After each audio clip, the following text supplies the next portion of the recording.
it's hard to see ourselves as needing to be broken down so severely that it took Jesus on the cross to do it. A year ago, I got to have this rich experience. I call it a rich experience now because I've had a year to rest on it. But last year, it was a humiliating experience where I'd been working on a crucifix that I was going to share with the journey. And it was this piece that I spent the period of Lent, like a devotional, sculpting this image. And I worked out with Russ that we were going to use this crucifix on the cross at the front of the church for the Good Friday services. And on Good Friday, I was excited to share this with the journey. And so a friend and I took this sculpture to set it up.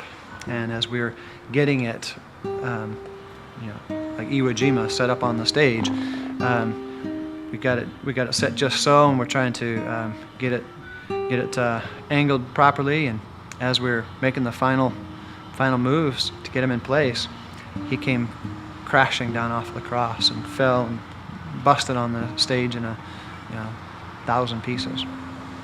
And there's a moment there of shock and horror and grief that certainly I experienced. And I also experienced embarrassment as part of that. But there was this group of people who were preparing for the worship service that day as well, who saw this thing go down. So I'd put a lot of pride and emotional energy into doing this thing that I thought would edify our family at the journey, contribute to their worship experience. Right? But in that, I'm also, wrapped up in the ambitions of, well, what can this do for me financially? How can this, help my family financially? Not necessarily through the journey, but through future sales to other churches. And probably even more to the point is I have wrapped up in there this association of my abilities. Like I want people to orient their minds toward the crucifix, toward Jesus on the cross. But I also want them to know that I did that, right? That I created that thing. So there's a lot of pride mixed up in that. And that came crashing down.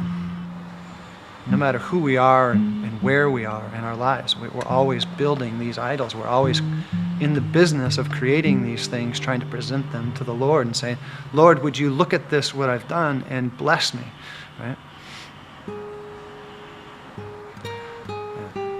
And that's what the Lord has to continually break down in us and reorient us back to the cross. It's not it's not this image that I can create. It's not this effort that I can produce, but it's this thing that Jesus has already done for us.